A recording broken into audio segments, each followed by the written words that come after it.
Hello friends, आपका हमारे YouTube channel mathematics learn easily में स्वागत है।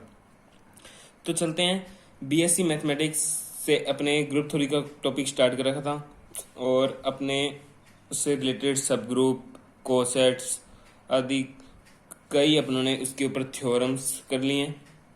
चलिए अब देखते हैं कोसेट्स में ही, यानी कोसेट से रिलेटेड, जिसमें अपनों ने कई थ्योरम उसके एग्जाम्पल कर लिए हैं। अब इस पर इक्वलेंस रिलेशन देखते हैं अपने क्या होता है, क्योंकि इक्वलेंस सबसे पहले मैं आपको इक्वलेंस रिलेशन बताऊंगा और फिर मैं आपको कॉन्ग्रुएंस रिलेशन बताऊंगा और फिर इनमें रिलेशन बताऊंगा, कॉन्ग्रुएंस रिलेशन और इक्वलेंस रिलेशन में संबंध, यानी उसको अपने थ्योरम भी कहते हैं।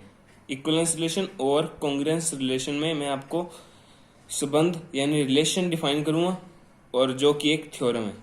तो चलिए स्टार्ट करते हैं। इक्वलेंस रिलेशन क्या होता है, यानी तुल्यता संबंध। मैं इसे सबसे पहले इसकी डेफिनेशन लिख देता हूं। डेफिनेशन क्या होती है इसकी? ए रिलेशन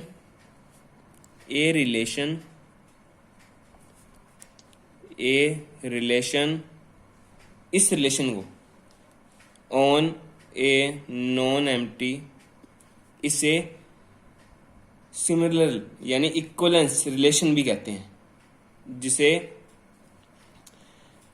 इस तरह डिफाइन करते हैं। यह रिलेशन ये on a non empty set S is said to be an equivalence relation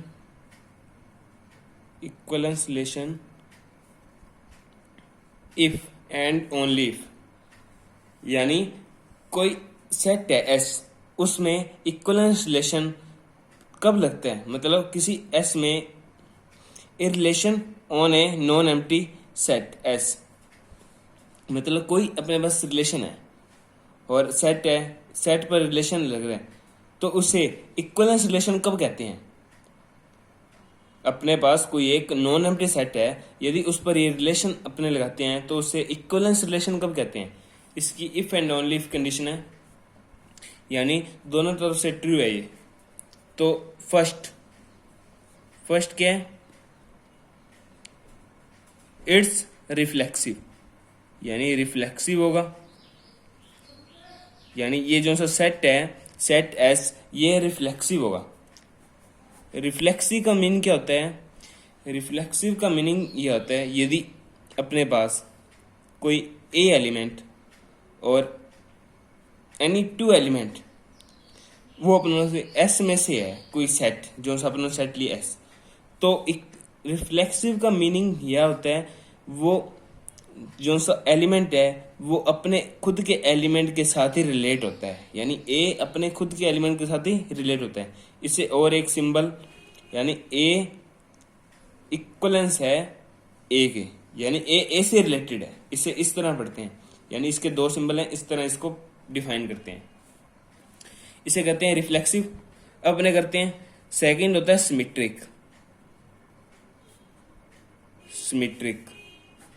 symmetric होता है, यदि कोई ए और बी ये अपने सेट के एलिमेंट है, तो यदि ए रिलेटेड है बी से, तो बी भी ए से ही रिलेटेड होना चाहिए।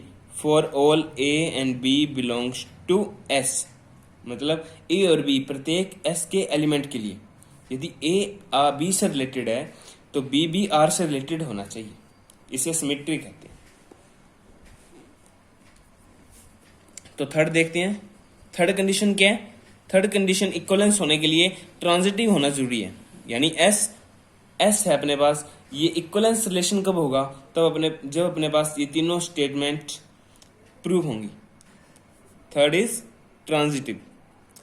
ट्रांजिटिव में यह चीज होती है, यदि अपने पास A B and C belongs to S, यानी सेट के एलिमेंट है, और यदि ए रिलेट है बी के साथ एंड बी रिलेट है सी के साथ, तो there implies A is also relate to C, A is also related to C होना चाहिए।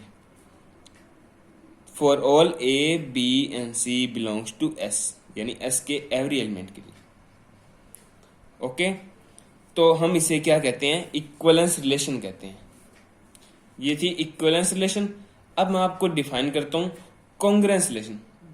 यदि आपको मेरा पढ़ाया हुआ अच्छा लगता है तो आप मेरे चैनल को सब्सक्राइब करिए।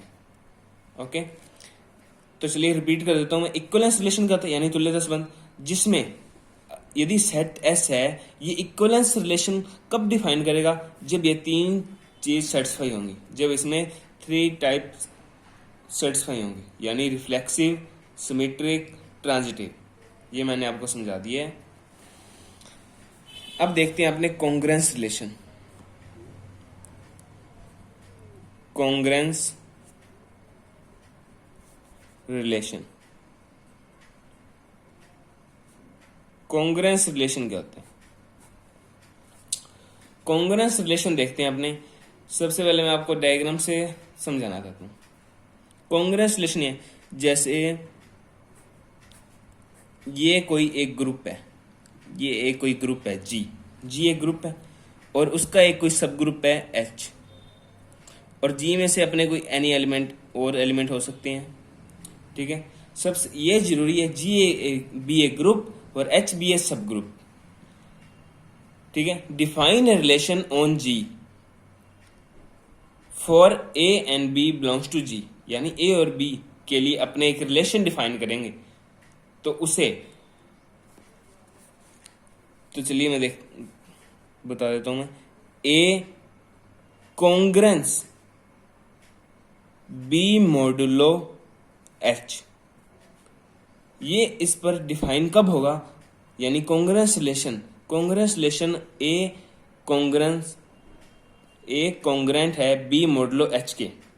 ये डिफाइन कब होगा, जब if and only if condition A and B inverse belongs to H होगा, तभी ये कॉन्ग्रुएंस रिलेशन डिफाइन होगा। ठीक है, यानी if and only if condition है। तो मैं इसकी डेफिनेशन बोल देता हूं। Let G be a group and H be ए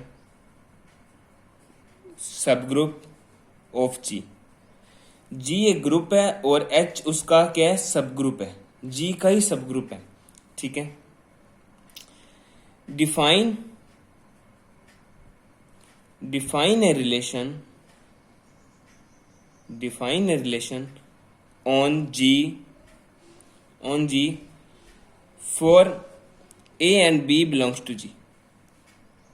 मतलब अपने एक रिलेशन डिफाइन करेंगे किस पर, जी पर, ग्रुप जी पर एक रिलेशन डिफाइन करेंगे उसके एलिमेंट्स के लिए, जब ए कॉन्ग्रुएंट होता है बी मॉडुलो एच के, यानी ए कॉन्ग्रुएंट बी मॉडुलो एच होता है कब होता है, इफ एंड ओनली इफ, जब ए बी इनवर्स है ना, ये एच का एलिमेंट हो, तभी ए कॉन्ग्रुएंट होता है बी मॉडुलो एच के। Okay, the relation is called congruence modulo H. इसे कॉन्ग्रुएंस मॉडुलो एच बी कहते हैं। ये कब डिफाइन होता है, जब ए कॉन्ग्रुएंट बी मॉडुलो एच कब डिफाइन होगा, जब ए बी इनवर्स है ना, ये किसका एलिमेंट हो, एच का एलिमेंट हो, यानी एच में से बिलोंग करे। तो मैं आशा करता हूं आपको यह इक्विवेलेंस रिलेशन और कॉन्ग्रुएंस रिलेशन आपको समझ में आया होगा। तो नेक्स्ट वीडियो में हम इन दोनों से रिलेटेड एक थ्योरम देखेंगे। Thanks for watching this video.